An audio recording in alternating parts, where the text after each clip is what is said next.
एक बात है कि जब हम फोन पे बात करते हैं, कहाँ बात करते हैं, जब फोन पे बात करते हैं तो फोन पे बात करते तो हम मान लीजिए हेलो बोलते, क्या बोलते हैं, हेलो। तो दूसरे साइड से जो व्यक्ति सुनता है तो वो क्या कह रहा है, वो भी कह रहा है कि हेलो। तो पूछते का हाल चाल है, पूछते का हाल चाल है, तो ओकरा समझ में वो समझता है कि हमसे हाल चाल पूछ रहा है, तो वो क्या कहता है, ठीक है, कहा है, ठीक है। तो जो हम बात बोलते हैं का हाल चाल है, तो वहां पर सुनता है, समझता है, तब तो रिप्लाई करता है क्या है, ठीक है, क्या है, ठीक है। तो मौखिक का होता है कि जब भी कोई व्यक्ति जब भी कोई व्यक्ति अपनी वाणी को, अपने मन के विचारों को दूसरे के सामने बोलकर प्रकट करता है और दूसरा व्यक्ति सुनकर समझता है, वही क्या कहलाता है, मौखिक भाषा कहलाता है।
देखिए, तथा दूसरा व्यक्ति सुनकर समझता है, सुनकर समझता है, वही क्या कहलाता है, मौखिक भाषा कहलाता है। जैसे देखिए, फिर से समझिए, जब कोई व्यक्ति अपने मन के भावों और विचारों को दूसरे व्यक्ति के सामने बोलकर प्रकट करता है, क्या चीज करके प्रकट करता है, बोलकर प्रकट करता है, तथा दूसरा व्यक्ति उसको सुनकर समझता है, क्या करके समझता है, सुनकर समझता है, वही मेरा क्या कहलाता है, मौखिक भाषा कहलाता है। क्या कहलाता है, मौखिक भाषा कहलाता है। जैसे जैसे देख, बातचीत नहीं कीजिए, जैसे देखिए, वार्तालाप करना, आपस में बातचीत कर रहे हैं, तो आप बोल रहे हैं, ये सुन रही है, तो पहले आप बोले, इसका आवाज ये सुनी, तो आप दोनों का जो वार्तालाप हो रहा है, सो एक आदमी सुने और एक आदमी समझे, तब जाके क्या कर रहे हैं, रिप्लाई दे रहे हैं, रिप्लाई दे रहे कि नहीं दे रहे, इसलिए बातचीत मत कीजिए। अगला क्या है, टेलीफोन पर बातचीत करना। टेलीफोन पर बातचीत करना अभी हम बता कि है कि टेलीफोन पर जब मैंने अभी बोलते हैं हेलो कौन, तो उधर से रिप्लाई है कि हम फलाना व्यक्ति बोल रहे हैं या चिलाना व्यक्ति बोल रहे हैं, तो क्या होता है, फोनवा पे जब बात करते हैं तो रिप्लाई आता है, तो जब तक हम बोलते हैं तो मैं अपनी भावनाओं को कहते कि कौन है, तो उधर से रिप्लाई आती कि हम फलाना व्यक्ति है, तो वो क्या करता है, सुनकर हमको रिप्लाई करता है, ठीक है। तो वही मेरा क्या कहलाएगा, मौखिक भाषा कहलाएगा। अब है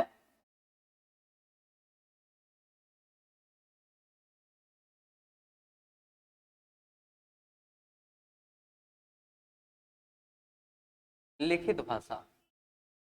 अब क्या है, दूसरा नंबर है लिखित भाषा।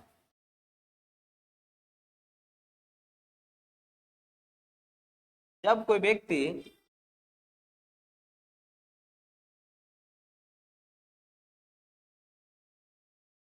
अपने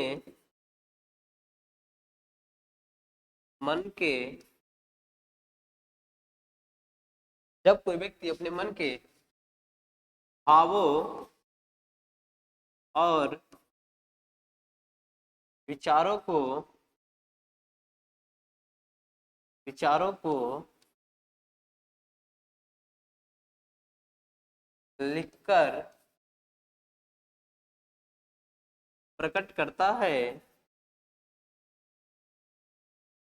लिखकर प्रकट करता है, लिखित भाषा कहलाता है।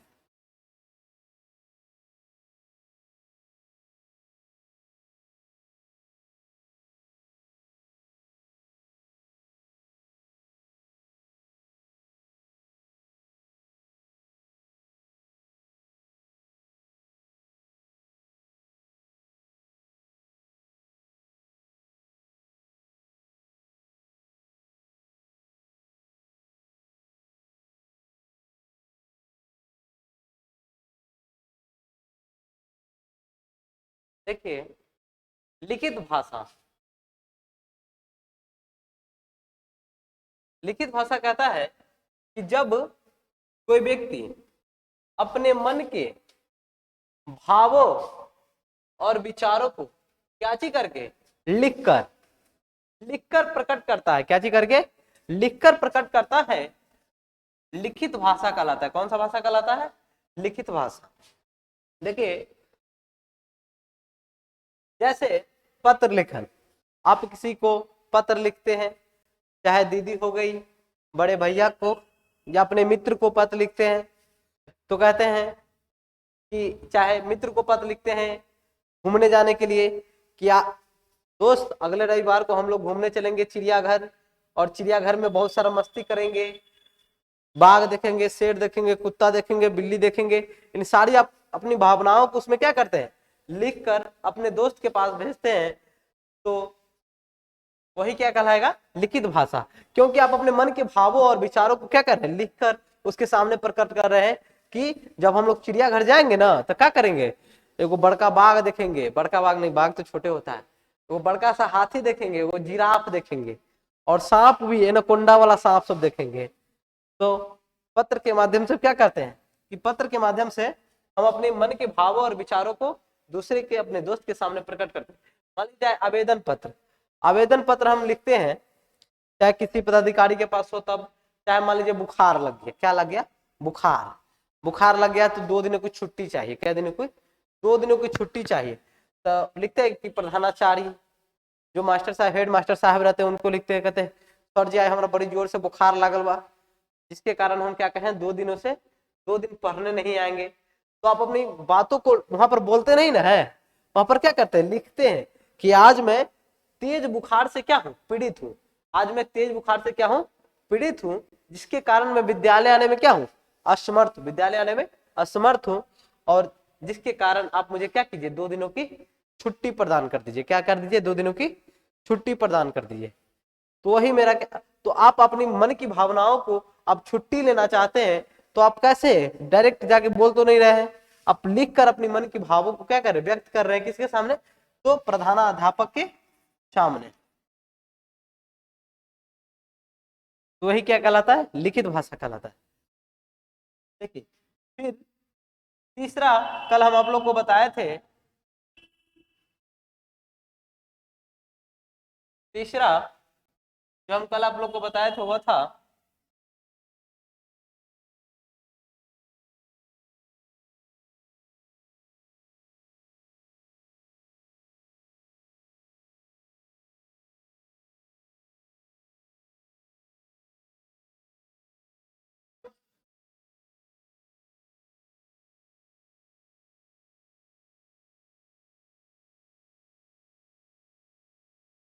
बड़ी दिक्कत हो रहा है भाई।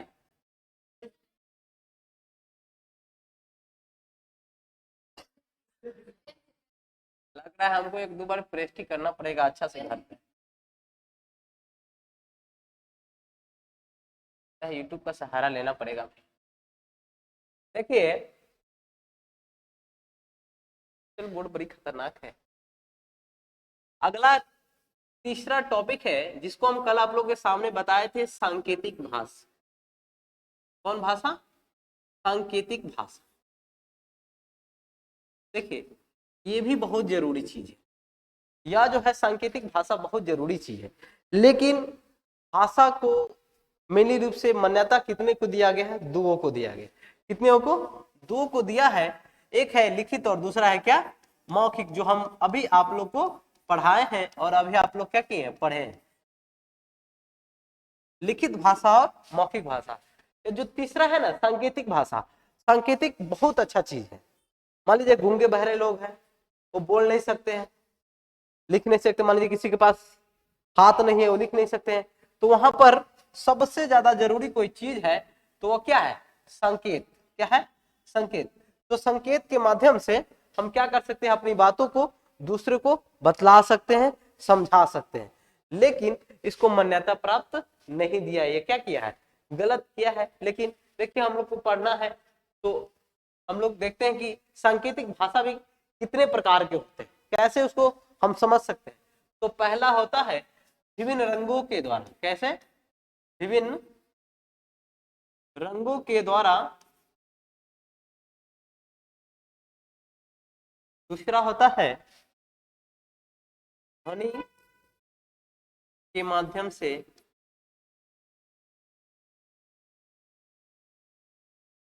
और तीसरा होता है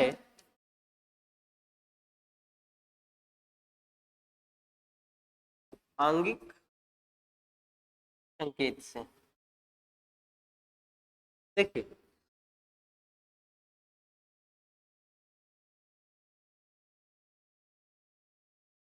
ये क्या है? विभिन्न रंगों के द्वारा। विभिन्न रंगों के द्वारा मान लीजिए हम जब कहा जाते हैं? स्टेशन पर। कहा जाते हैं? स्टेशन पर। और स्टेशन पर जब हम जाते हैं तो क्या, कौन सा कलर का? हाड़ा कलर का। कौन सा कलर का? हाड़ा कलर का। जब हम हाड़ा कलर का बत्ती जलते हुए देखते हैं, किस कलर का? हाड़ा कलर का बत्ती जब हम जलते हुए देखते हैं तो हम क्या कहते हैं? हम कहते हैं कि ये डेंजर जोन नहीं है। लेकिन जैसे ही हम इस लाल कलर वाले बत्ती को देखते हैं, किसको देखते हैं?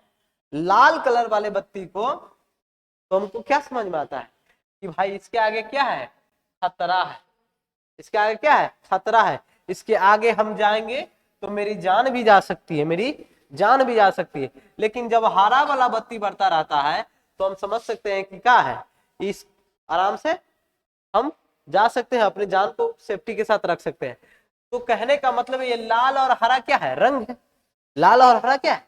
रंग है। इस रंग के संकेत से ही हमें पता चल रहा है कि लाल रंग जहां पर रहता है क्या रहता है? खतरा के चिन्ह रहता है।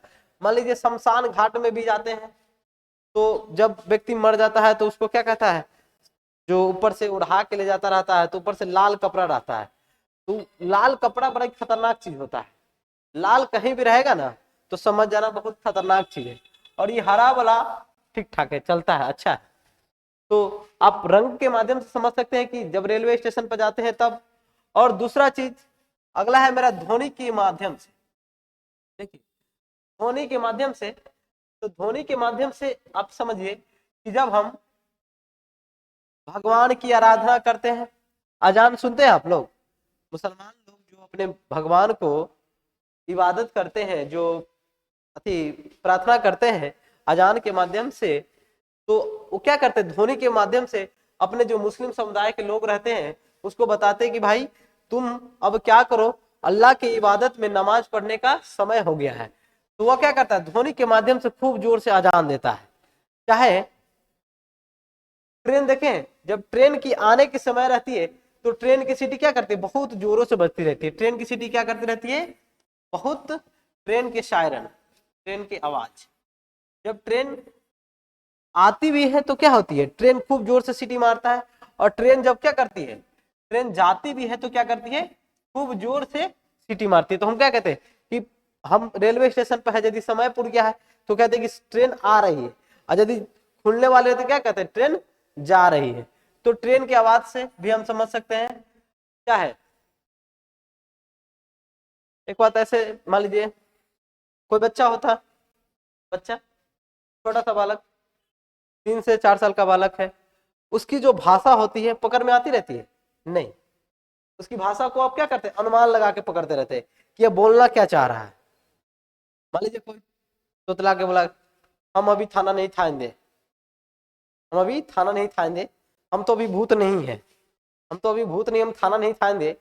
तो छोटा सा बच्चा जब ये बात बोलता रहता है कि हम तो अभी भूत नहीं, हम थाना नहीं थाएंगे, तो हम जो उसके पापा हो गए, मम्मी हो गए, जो दादा दादी, नाना नानी, मौसा मौसी जो भी होते हैं, वो क्या अनुमान लगाती तीता तहला कहने का इसका मतलब क्या है। तो क्या करते हैं, तो उसके आवाज को सुनकर, आवाज को सुनते तब ना अनुमान लगाते कि कहना क्या चाह रहा है। तो उस कब, जब हमको उसकी ध्वनि सुनाई देती है तब। फिर अगला है आंगिक संकेत। आंगिक संकेत के माध्यम से तो सबसे बेटर ऑप्शन है, एग्जांपल है कि आप गूंगे बहरों को देखिए, चाहे किसी को बोलना रहे कि भाई तुम जाके वहां पर बैठ जाओ, कोई बदमाशी कर रहा है क्लास में, तो उसको क्या कहेंगे, भाई तुम यहाँ से खाली करो, तुम जाके पीछे वाले साइड पर क्या करो, बैठ जाओ। जैसे यहाँ से उसको वहां बोले तो समझ रहा है कि सर हमको कहाँ जाने के लिए बोल रहे हैं, पीछे जाने के लिए बोल रहे हैं। कहाँ जाने के लिए बोल रहे हैं, पीछे जाने के लिए। चाहे मान लीजिए किसी को चिढ़ाना रहता है तो ऐसे ऐसे करते रहते नहीं, कहते रहते हैं। जो बुढ़वा बुढ़िया मान लो, जो पुराने जमाने के ख्यालात वाले जो लोग होते हैं, चाहे किसी को परेशान करना रहता है तो ऐसे ऐसे करते तो बड़ा खोजता रहता है ना। तो ये भी क्या है, खोजाने का एक संकेत है। अब मान लीजिए ऐसे बोल दे, अभी आप लोग क्लास में हल्ला कीजिएगा, हम ऐसे बोलेंगे तो आप लोग क्या समझिएगा, हम मुंह पर उंगली रखे तो आप लोग समझे शांत रहे ही कह रहा बता, तुकार अंदाज की जरूरत पड़ जाएगा। देखिए तो इस अंग के, मान लीजिए किसी को हालचाल भी, आज के जमाने के हालचाल भी पूछना रहता है तो ऐसे आंखवा को ऐसे उठा देते हैं तो पूछ लेते क्या हालचाल है। चाहे प्रणामो करना रहता है तो प्रणाम, हाथ के संकेत से क्या कहते हैं, प्रणाम ये नहीं कहते हैं, ना तो गोर लगी छू कहते, कहते गोर लगी, तो अपने हाथ के संकेत से क्या कहते हैं, उसको प्रणाम भी करते हैं। तो संकेत के माध्यम से भी, संकेत के माध्यम से भी हम क्या कर सकते हैं, भाषा को समझ सकते हैं। ठीक है, देखिए अब हम देखेंगे कि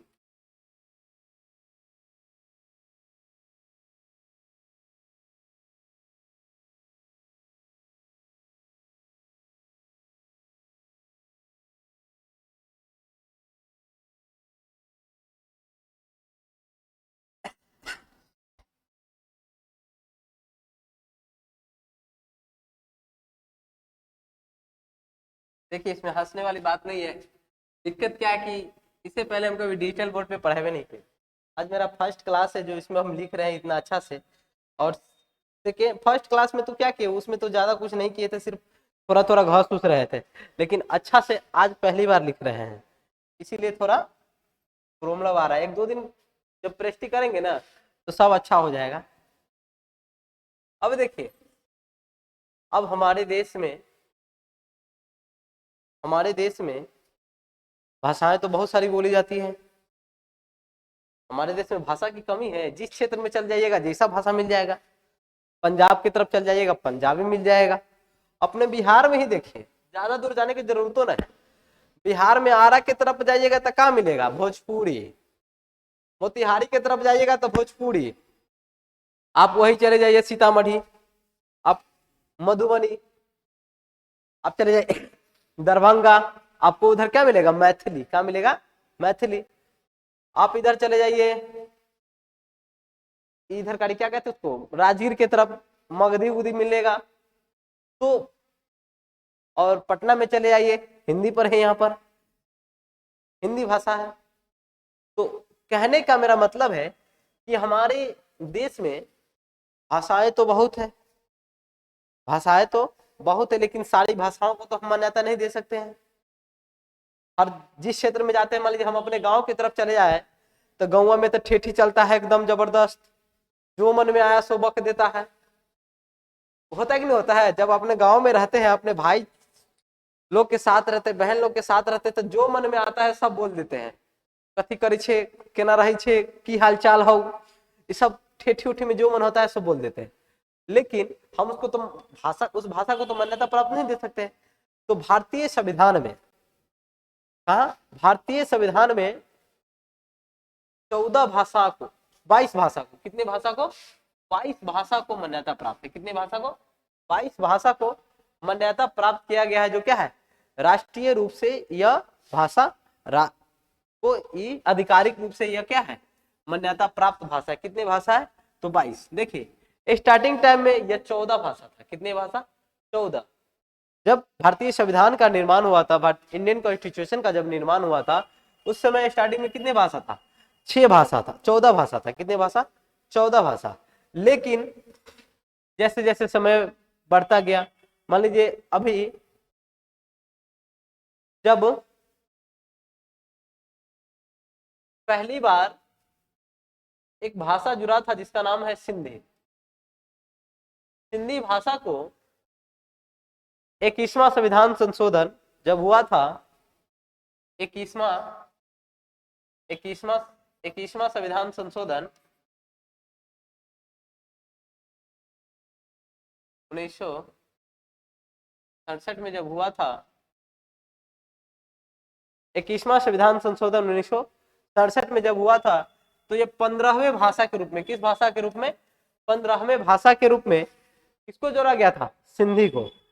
फिर जब 71वां संविधान संशोधन हुआ था 1992 में, तब 3 भाषा को जोड़ा गया था। कितनी भाषा को, 3 भाषा को। वह 3 भाषा था, शॉर्टकट में ट्रिक से समझ सकते हैं, नमक, नमक, नमक कहने का मतलब न से नेपाली, न से नेपाली, म से मणिपुरी, मणिपुरी, और क से कोकनी, क से कोकनी। जब 71वां संविधान संशोधन हुआ था तो 3 भाषा को जोड़ा गया था। तो आप ट्रिक से याद रख सकते हैं का, नमक। नमक तो सबके घर में रहता है, कोई व्यक्ति है जिसके घर में नमक न रहता होगा, नमक तो सबके घर में रहता है। तो आप इससे भी याद कर सकते हैं कि नेपाली, मणिपुरी, कोकनी, ये 3 भाषा। हाँ, और जब 92वां संविधान संशोधन हुआ, कब, जब 92वां संविधान संशोधन हुआ, 92वां संविधान संशोधन 2003, तब इसमें 4 भाषा को जोड़ा गया था। कितनी भाषा को, 4 भाषा को। 4 भाषा था, बोडो, डोंगरी, मैथिली, और एक था संथाली। क्या था, संथाली। बोडो, डोंगरी, मैथिली, संथाली।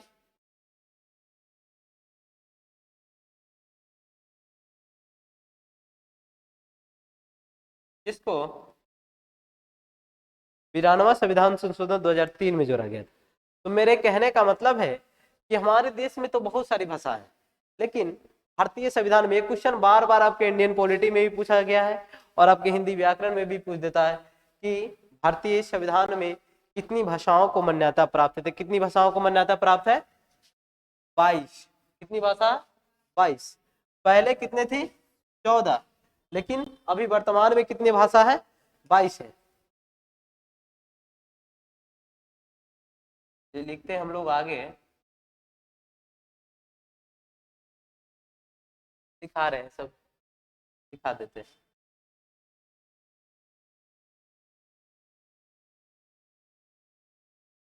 हम लोग पेन कर करके पता नहीं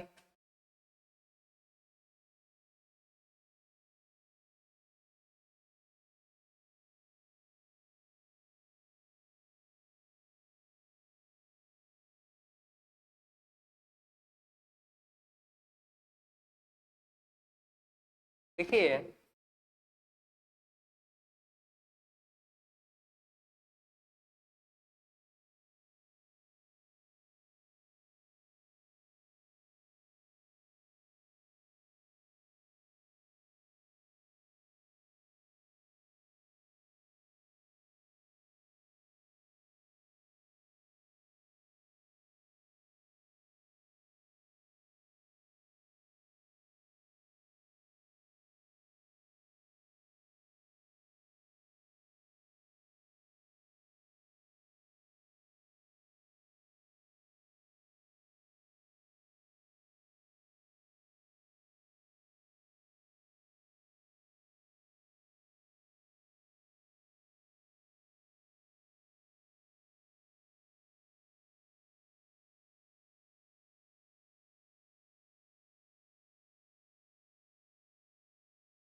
क्या बोले, कहाँ पर?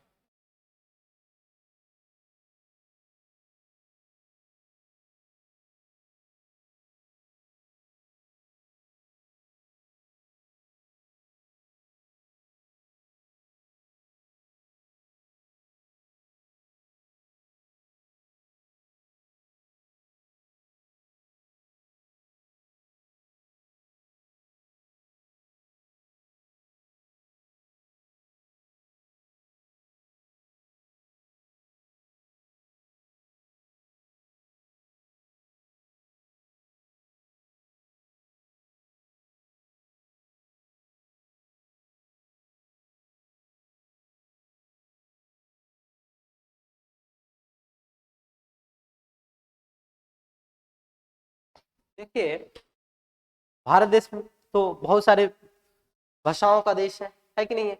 इसमें एक भाषा तो नहीं है।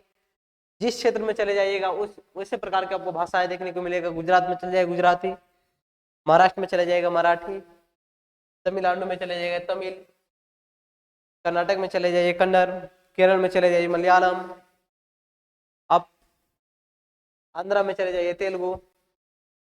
जिस क्षेत्र में जाइएगा आपको उस प्रकार की भाषाएं सुनने को मिल सकती है।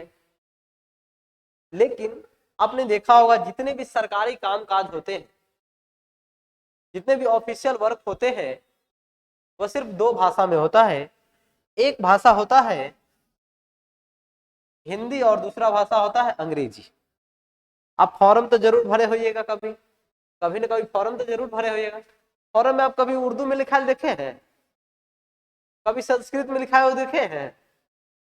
कभी अरबी में, फारसी में, तमिल में, तेलुगु में? नहीं, क्योंकि सरकारी कामकाज के लिए दो भाषा का प्रयोग किया जाता है, निर्धारित किया गया है। जैसे आप फॉर्म भरते हैं तो आपका नाम क्या है हिंदी में रहता है, और वो नहीं रहता है तो क्या रहता है, what is your name, what is your name. तो आप जिसका जो नाम रहता है फलाना कुमार, छिलाना कुमार, तो लिख देते हैं। तो आप समझिए कि सरकारी कामकाज के लिए, चाहे सरकारी कोई भी कामकाज हो, किस भाषा में होगा, हिंदी और अंग्रेजी में।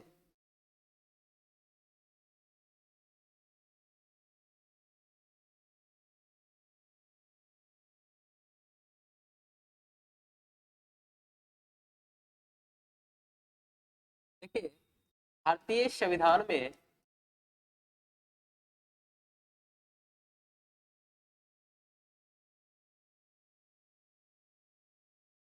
22 भाषाओं को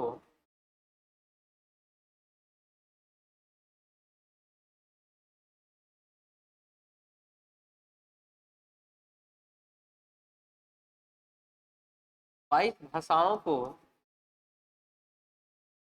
मान्यता प्राप्त है।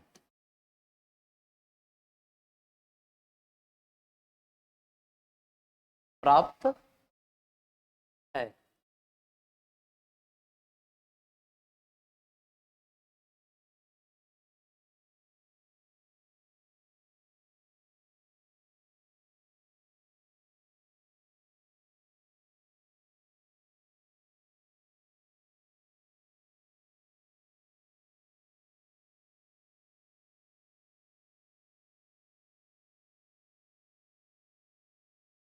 संस्कृत, हिंदी, तमिल, तेलुगु,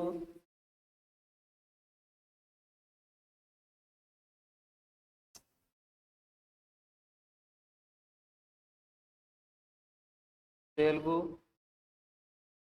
मलयालम,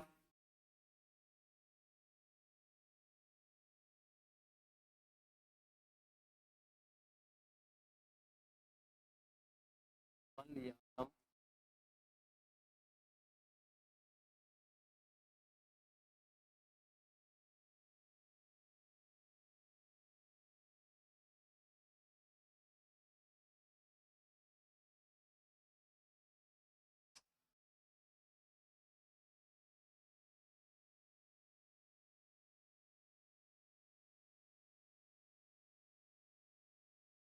तमिल, हिंदी, संस्कृत, तमिल, तेलुगु, मलयालम, उर्दू,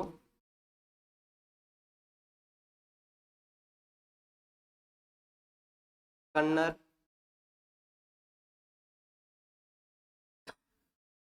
गुजराती, मराठी,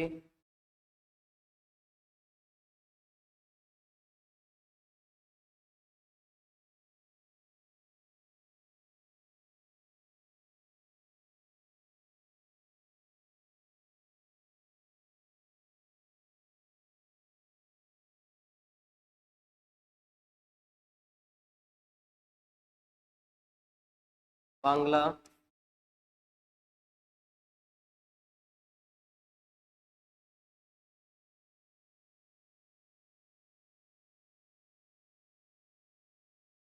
बांग्ला, पंजाबी, असमिया,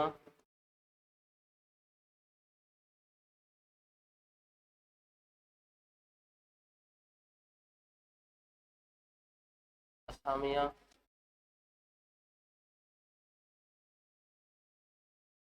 उड़िया,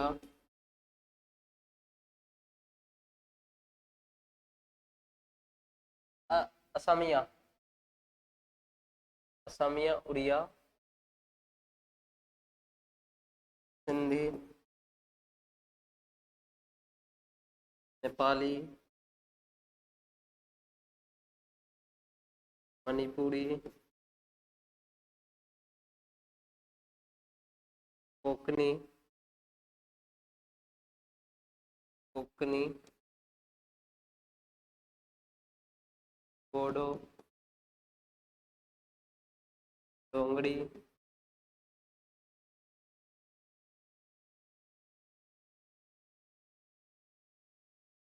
कहाँ पर? कोंकणी, बोडो, डोंगरी,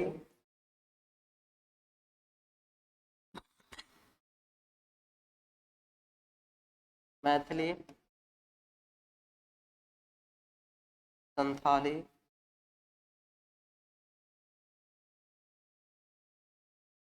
इन्हें तो कह दो।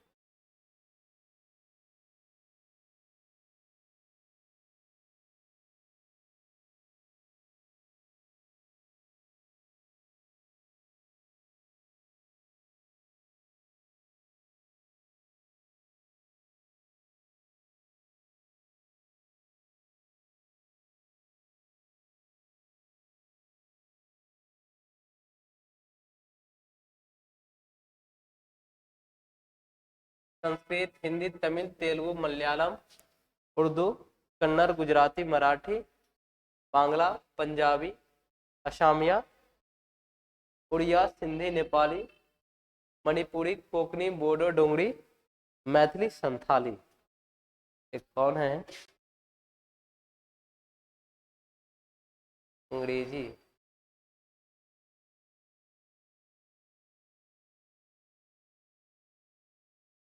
एक मिनट, उतना लिखिए।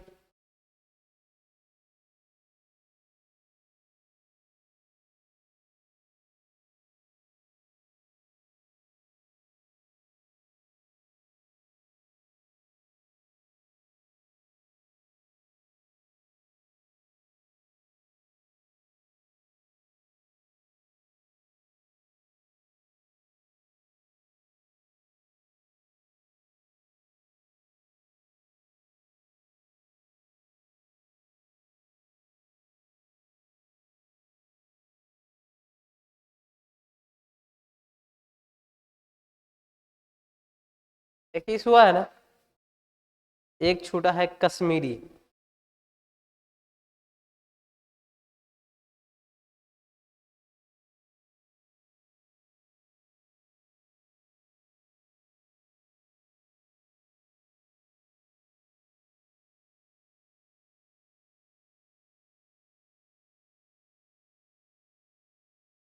अंग्रेजी हमारे देश की राष्ट्रभाषा नहीं है।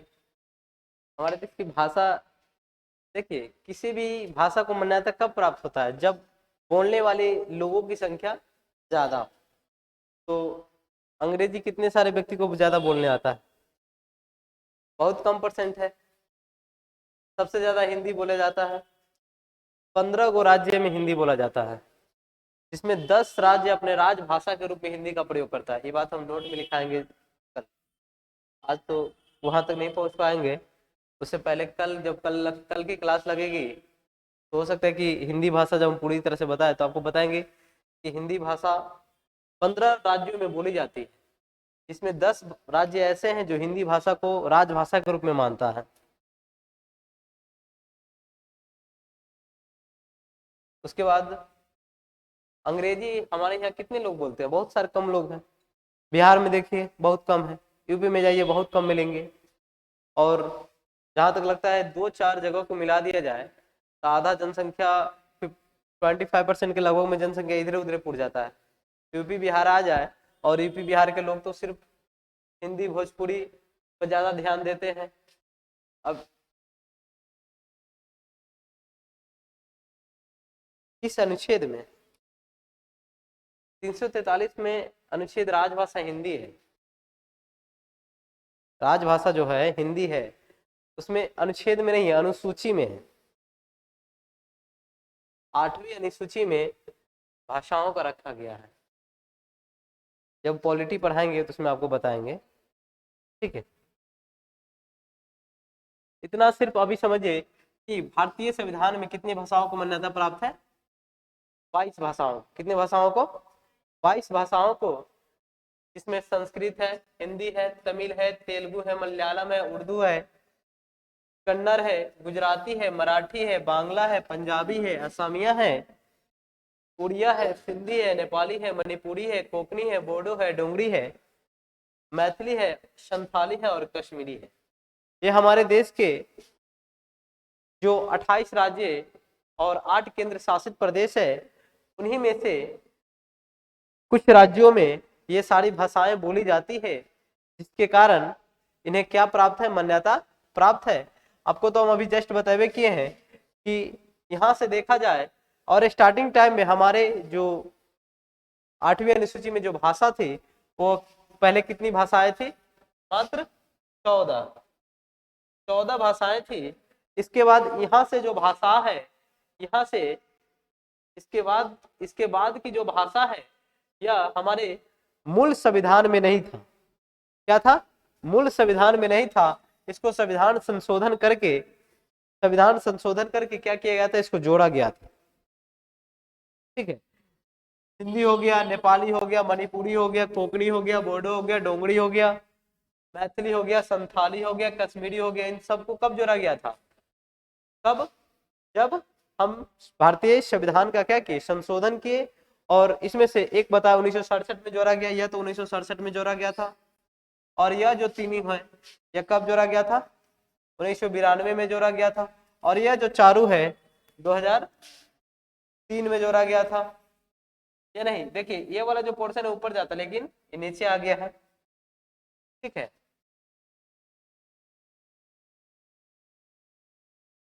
अब देखिए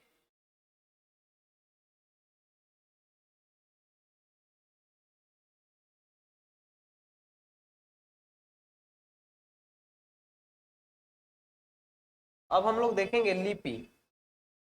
क्या पढ़ेंगे? लिपि पढ़ेंगे।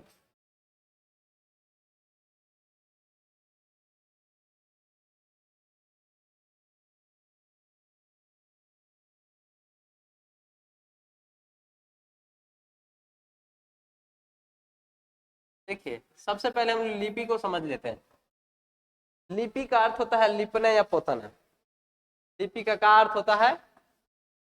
लिपना या पोतना। लिपि का क्या अर्थ होता है? लिपना या पोतना। घर देहात लिपाता पोताता उसकी बात नहीं कर रहे हैं, ये अलग लिपना पोतना होता है। जैसे पूजा पाठ, घर में कोई अनशन फंक्शन होता है तो नहीं कहते हैं कि घर को, कच्चा माटी का घर रहता है उसको क्या कहते हैं? इस घर को नीपा जाएगा और क्या किया जाएगा? पोता जाएगा। तो ये लिपना पोतना वाला नहीं है लिपि, ये दूसरा है।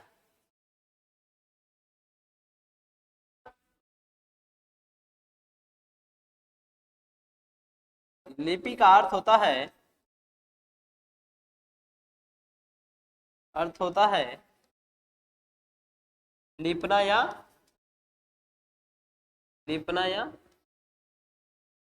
पोतना।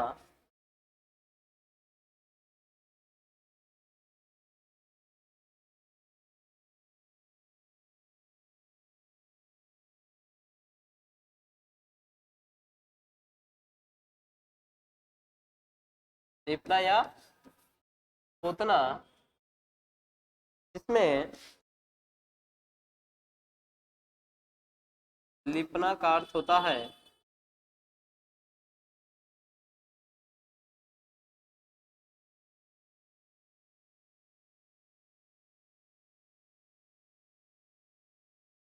लिखना। लिपना का अर्थ क्या होता है? लिखना।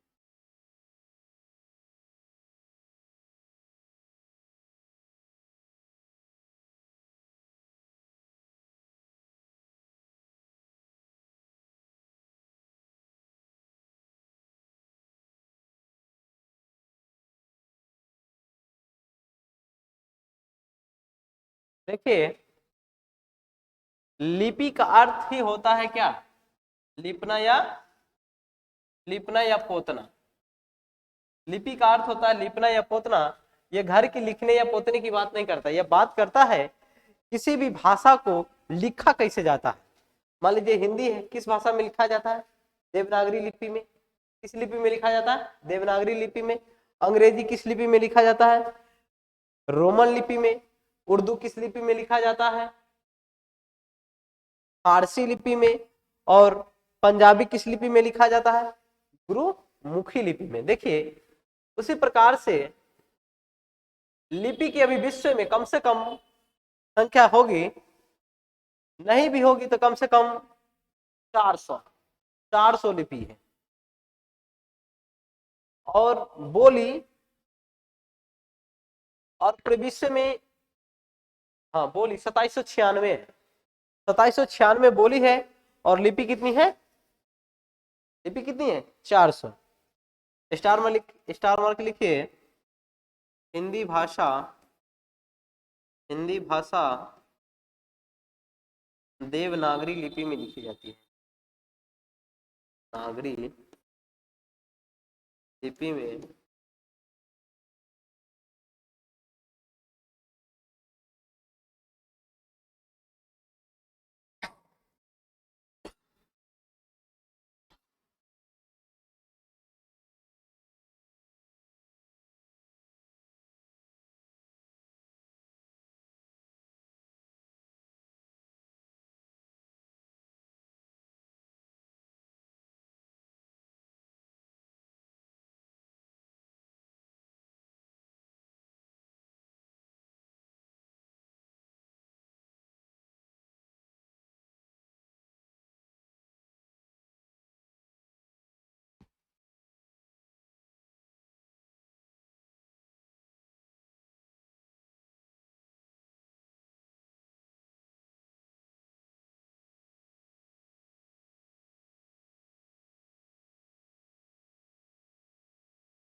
देखिए, हिंदी जो भाषा है किस लिपि में लिखी जाती है? देवनागरी लिपि में लिखी जाती है। अंग्रेजी भाषा जो है रोमन लिपि में लिखी जाती है। उर्दू भाषा जो है फारसी लिपि में लिखी जाती है। और पंजाबी भाषा जो है किस लिपि में लिखी जाती है? गुरुमुखी लिपि में लिखी जाती है। और आपसे यह क्वेश्चन बार बार पूछा गया है कि हिंदी भाषा किस लिपि में लिखी जाती है? तो देवनागरी लिपि में। किस लिपि में? देवनागरी लिपि में। अब हम लोग हिंदी भाषा और देवनागरी लिपि के बारे में लिखेंगे, इससे पहले एक नोट लिखिए।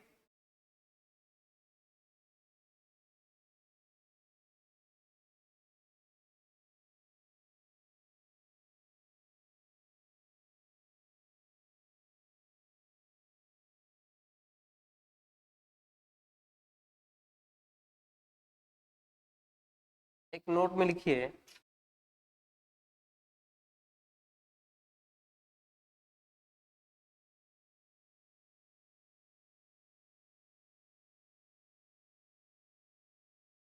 आज विश्व में 2796 बोली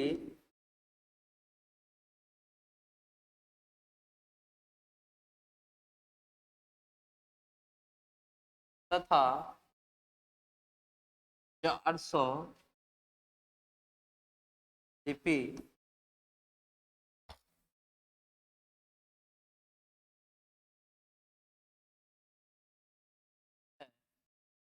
कितनी बोली है? 2796 बोली और 400 लिपि है।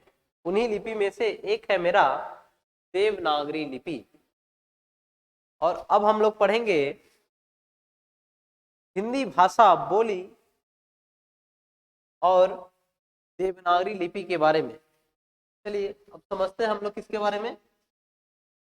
हिंदी भाषा के बारे में। हिंदी जो भाषा है हमारा, मेनली रूप से जो हिंदी भाषा है, हिंदी भाषा हमारे देश के 15 राज्यों में, कितने राज्यों में? हमारे देश के 15 राज्यों में बोली जाती है। कितने राज्यों में बोली जाती है? 15 राज्यों में बोली जाती है। इसमें से 10 राज्य हिंदी भाषा को हिंदी भाषा को इसमें से लिखे नहीं है, ये कलम बहुत अच्छे से लिखाएंगे, सिर्फ बात समझ लीजिए, ठीक है? इसको अच्छा से समझिए। सबसे पहले इसका इंट्रोडक्शन बता रहे हैं। सबसे पहले देखिए, हिंदी भाषा की जो उत्पत्ति होती है, इसकी जो उत्पत्ति होती है अपभ्रंश से होती है। किससे होती है? अपभ्रंश से। अपभ्रंश कहते किसको है? हिंदी भाषा की जो उत्पत्ति होती है किससे होती है? अपभ्रंश से होती है। अपभ्रंश ऐसा माना जाता है, लोग कहते हैं क्या कि हिंदी भाषा भी किससे निकला हुआ है? संस्कृत से। कैसे निकला हुआ? संस्कृत से। लेकिन ये बात सही नहीं है, ये बात सही नहीं है। देखिए, हिंदी की जो उत्पत्ति है किससे हुई है? अपभ्रंश से। अपभ्रंश से हुई। किससे हुई है? अपभ्रंश से। और यह जो अपभ्रंश है यह निकला हुआ है प्राकृत से। किससे निकला हुआ है? प्राकृत से। किससे निकला है?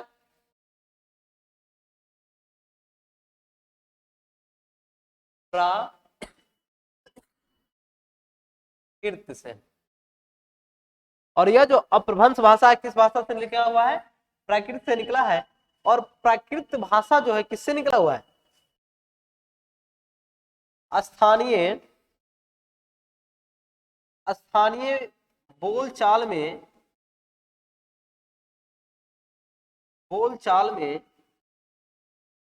प्रयोग की जाने वाली संस्कृत से। स्थानीय स्तर पर स्थानीय स्तर पर बोलचाल में जिस भाषा का प्रयोग किया जाता था, उस किस भाषा से प्रयोग किया जाता था? संस्कृत भाषा में। वहां से निकला था प्राकृत, और प्राकृत से निकला था क्या? अपभ्रंश। और अपभ्रंश से किसकी उत्पत्ति हुई थी? हिंदी भाषा की। और हमारे देश में 40%, 40.2% लोग हिंदी भाषा का प्रयोग करते हैं। बोलने के क्रम में कितने प्रतिशत? 40.2% लोग हिंदी भाषा का प्रयोग करते हैं। इसके बाद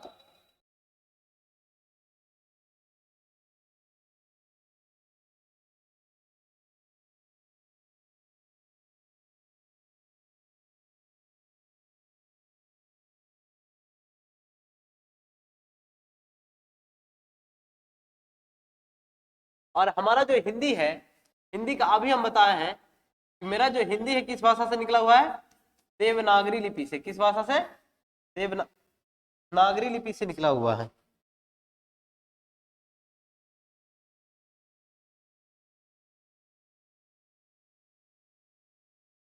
देखिए किस लिपि से निकला है?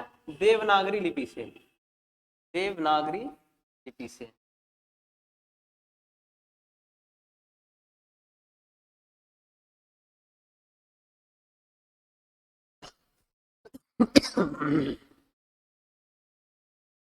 मेरा जो हिंदी भाषा है किस लिपि से निकला है? देवनागरी लिपि से। और यह जो देवनागरी लिपि है, यह जो देवनागरी लिपि, यह निकला है ब्राही से। किससे निकला है? ब्राही से निकला है। किससे निकला है? ब्राही से। ये भी कहीं ना कहीं से क्या किया है? निकला ही हुआ है। हिंदी निकला है देवनागरी से, देवनागरी निकला है किससे? ब्राही से। और देवनागरी जो है एक तरह से मानिएगा ना तो भाषा इतना आसान नहीं है। भाषा का आप बहुत सारा इस्तेमाल कर सकते हैं। जैसे देखिए संस्कृत में एक भाषा के लिए एक वर्ड कहा गया है। संस्कृत में भाषा के लिए एक शब्द का इस्तेमाल है, शब्दानाम, शब्दानाम अनेकार्थम। शब्दानाम अनेकार्थम, ये संस्कृत की बात है। जब बच्चा संस्कृत पढ़ता है तो उसमें उसको पढ़ाया जाता है कि शब्दानाम अनेकार्थम। भाषा का एक अर्थ ही होता है क्या? यह एक वर्ड का बहुत सारे अनेक अर्थ हो सकते हैं। एक शब्द का क्या हो सकते हैं? बहुत सारा अर्थ हो सकते हैं। एक शब्द का बहुत सारा अर्थ हो सकता है। बहुत सारा अर्थ हो सकता है। उसी प्रकार से यह जो देवनागरी लिपि है ये कहां से निकला है? ब्राह्मी लिपि से। और ब्राह्मी लिपि कहां से निकला है? यह जो देवनागरी कहां से हिंदी कहां से निकला है? देवनागरी से निकला है। कोई दिक्कत? अब देखिए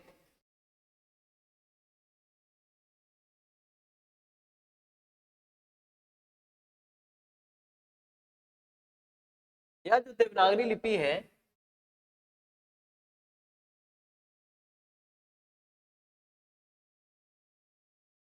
देवनागरी लिपि में बहुत सारे भाषाओं को लिखा जाता है।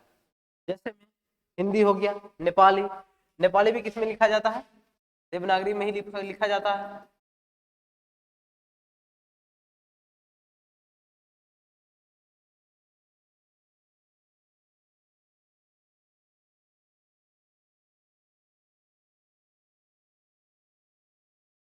कल कितना टाइम हो गया?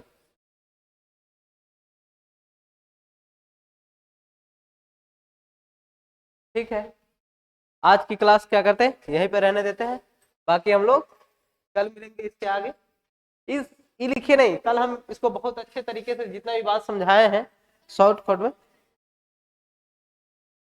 हाँ कल हिंदी हो सकता है, नहीं तो नहीं कल हिंदी होगा तो हो सकता है कल बायोलॉजी का इंट्रोडक्शन होगा। हो सकता है बायोलॉजी का इंट्रोडक्शन हो, और यदि बायोलॉजी का इंट्रोडक्शन नहीं होगा तो हो सकता है कि हिस्ट्री का इंट्रोडक्शन हो, और हिस्ट्री का इंट्रोडक्शन नहीं होगा तो पॉलिटी का होगा, पॉलिटी नहीं तो ज्योग्राफी, ज्योग्राफी नहीं तो। ठीक है।